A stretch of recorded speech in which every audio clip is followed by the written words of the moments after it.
Hello, welcome back. Let's look at a little discussion on half-angled identity. We just ended the episode on double angle identity. We took it from compound angle. So we are just adding a little bit of differences to what we are doing. Half angle simply means the theta divided by 2.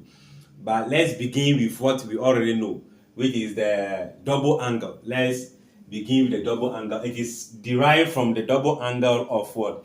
The cos. That's the cos function. So let's see if I have, let's say consider, okay, English is not a problem. It's not our concern, right? So let's consider the cos of 2 beta, if beta is the double angle we are having, double of this.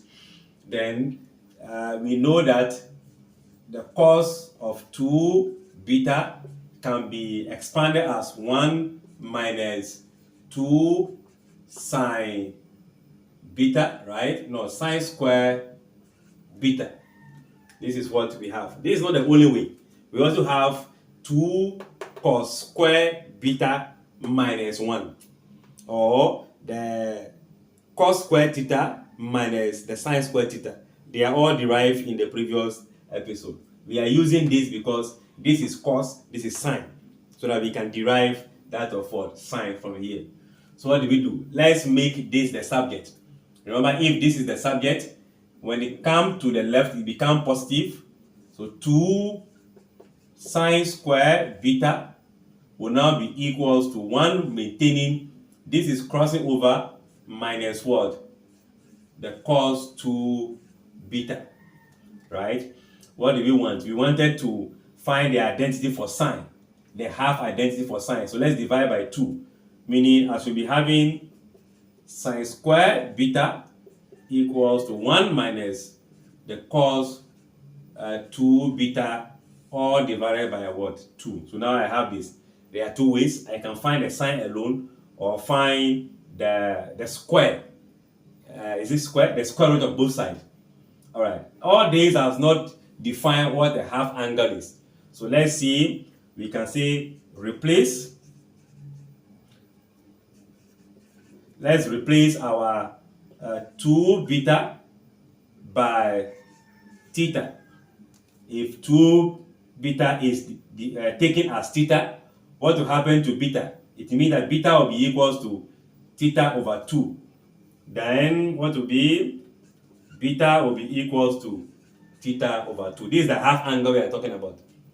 If the whole of this is theta, then if I need beta, I'll divide both sides by what? 2. And that will give us this. So in the space of this, I am seeing what? Beta. So beta will take this. That means the sine square of theta over 2, which is the half angle identity, will be equals to 1 minus the cos of what? 2 beta, which is now what? Theta, divided by what? 2. So this is the identity for half angle and a sine.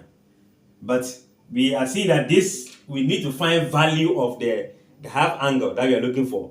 So this must be taken away, finding the square root of both sides. So if I take the square root of both sides, I will have my sine theta over 2 equals to, since it's a square root, we have plus or minus the root of 1 minus the cos theta divided by 2. Plus or minus because we don't know where the quadrant that the angle theta over 2 will be. If there's a restriction on theta or no, we need to know that there will be 2 quadrants, that those any quadrant that the theta over 2 will be presented.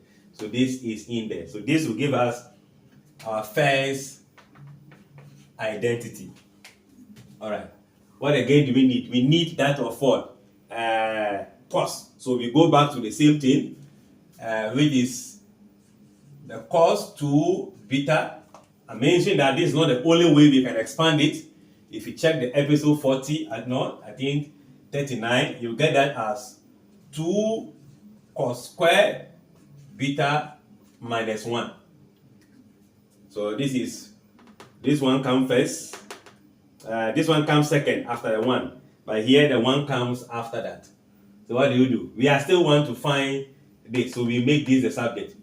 So it means that this will maintain 2 cos squared beta, maintaining here. This is coming here to be addition, so that will be 1 plus the cos 2 beta. We divide by 2 as well. So I have my cos squared beta equals 1 plus cos 2 beta divided by what? 2. Very simple, right? So what do we do next? We need to indicate the half angle principle. So we replace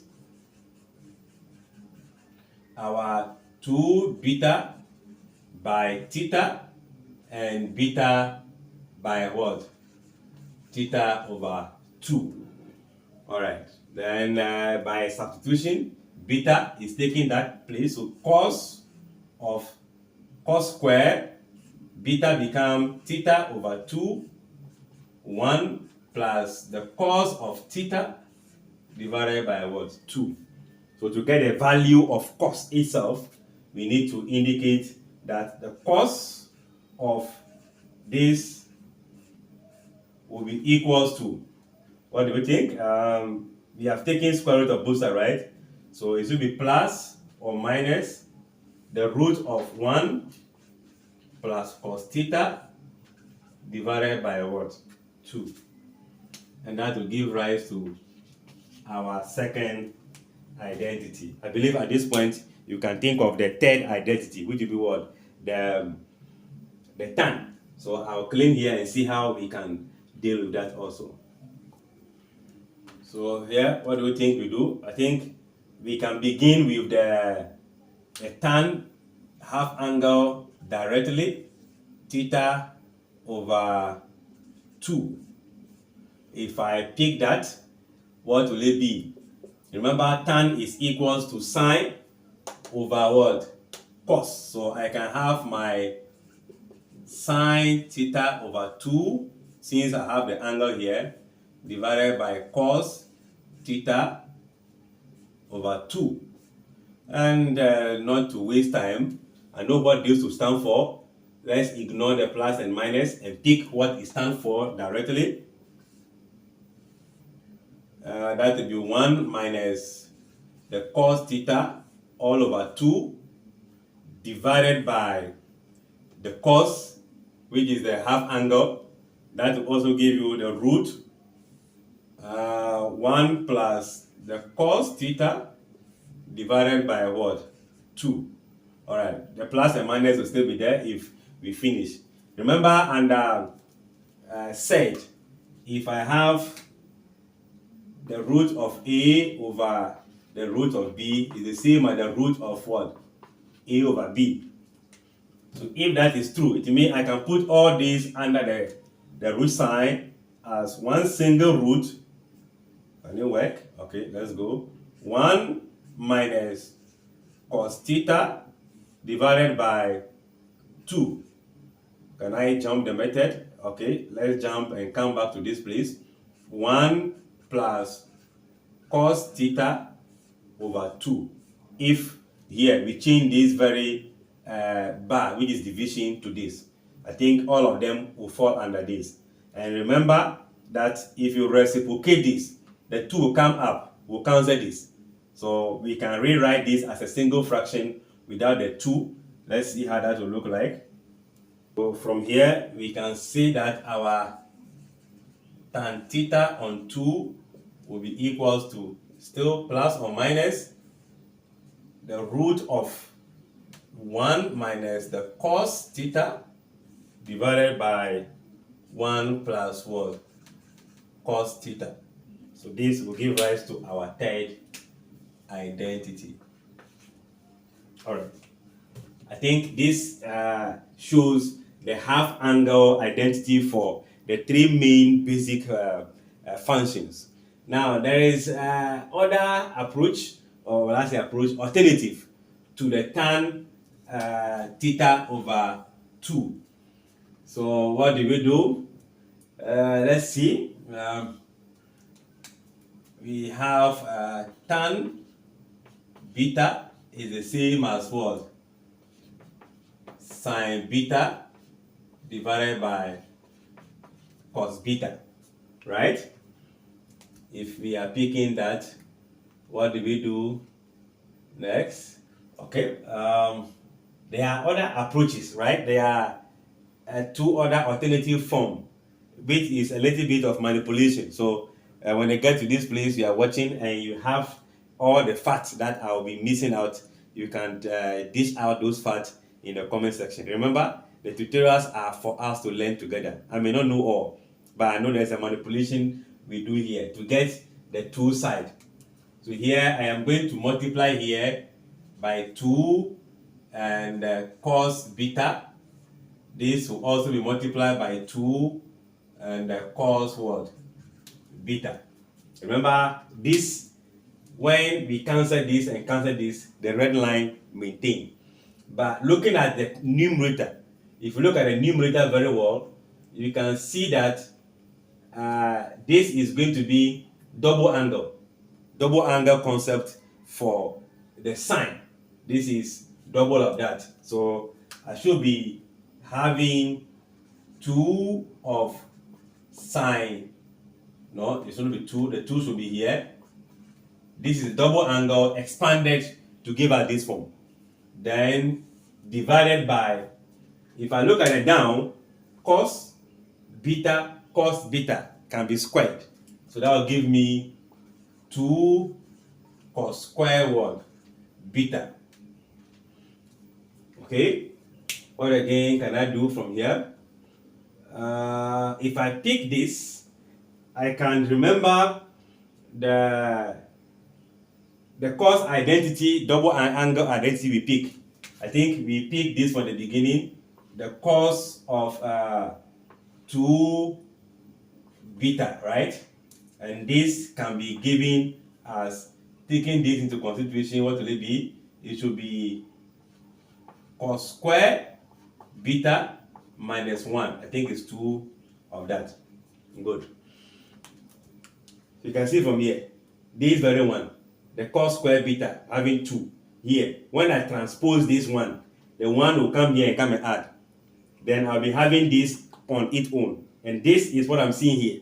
So it means that I can replace this value I am seeing here.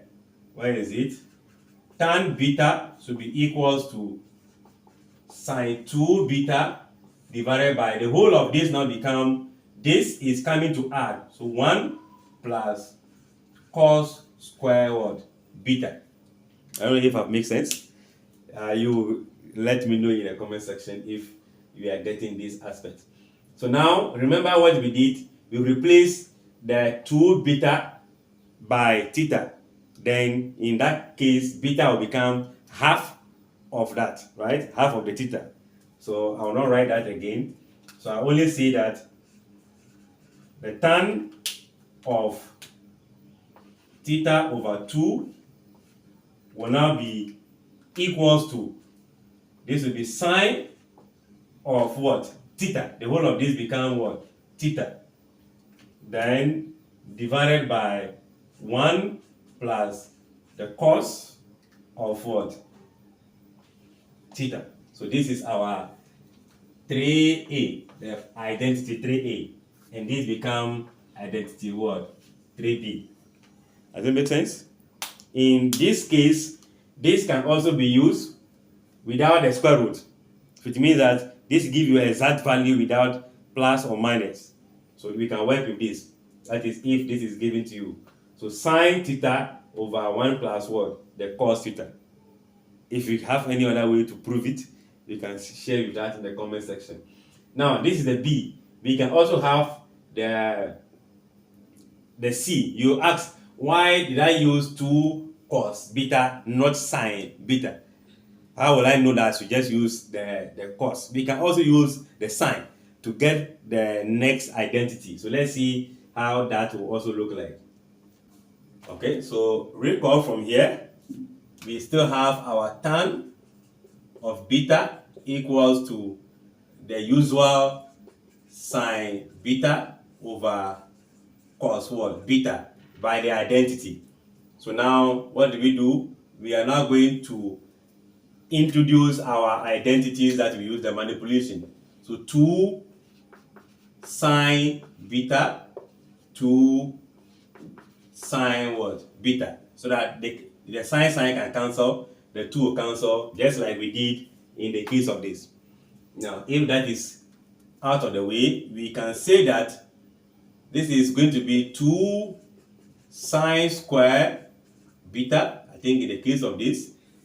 Then this will be cos and sine, cos sine, which is still the identity for double angle for sine. So double angle for sine, what does it stand for? That is sine of what? 2 beta, I guess. Sine of 2 beta. This double angle expanded in this form, alpha beta. Okay, so that is it. So now that we have this, what again we can do? This can be taken from here. I think it will be for the first expansion we did. Still on this, let's see what we will do. I think this will be the cos of 2 beta equals to, this will be 1 minus 2 sine square beta. Still for the double identity. Remember in the beginning I mentioned that the half angle identity are going to be derived from the double identity for the cosine. So this can be expanded in this form. It can also be expanded in this form. It could also be the cos square beta minus the sine square beta without the 1 and the 2. So if you watch the episode from 35 coming, I'm sure you'll be able to get all these facts. So what am I seeing? I'm seeing this here, 2 sine square theta. So when I bring this all the way to this place, it becomes positive. This goes there to become what? Minus. So I can easily say that my tan beta will now be this in the space of this become, you come here positive, go there. So 1 minus cos 2 beta divided by sine what? 2 beta. So by changing the beta to this, 2 beta to theta, I can say that my tan, this is changing to theta over 2, will now be equals to 1 minus the cos of the whole of this is now becoming what? Theta. Then we divide that by the sine of this being what? Theta. Again, this will give us the property 3 or the identity 3c. So for the tan, the half angle for tan, we have 3 ways you can get the answer. You can take it this way, plus or minus with the root of 1 minus the cos of the angle divided by 1 plus the cos of the angle. Or you go straight forward, the sine theta over 1 plus cos theta. Or 1 minus cos theta over sine theta. I don't know which one that you resonate with. Let me know in the comment section as we keep on learning together. If you have any other fact which I may have left out, feel free to share that in the comment section to educate all of us. We have a lot of people who are also benefiting from your contribution in the comment section. Like, share, comment, and subscribe.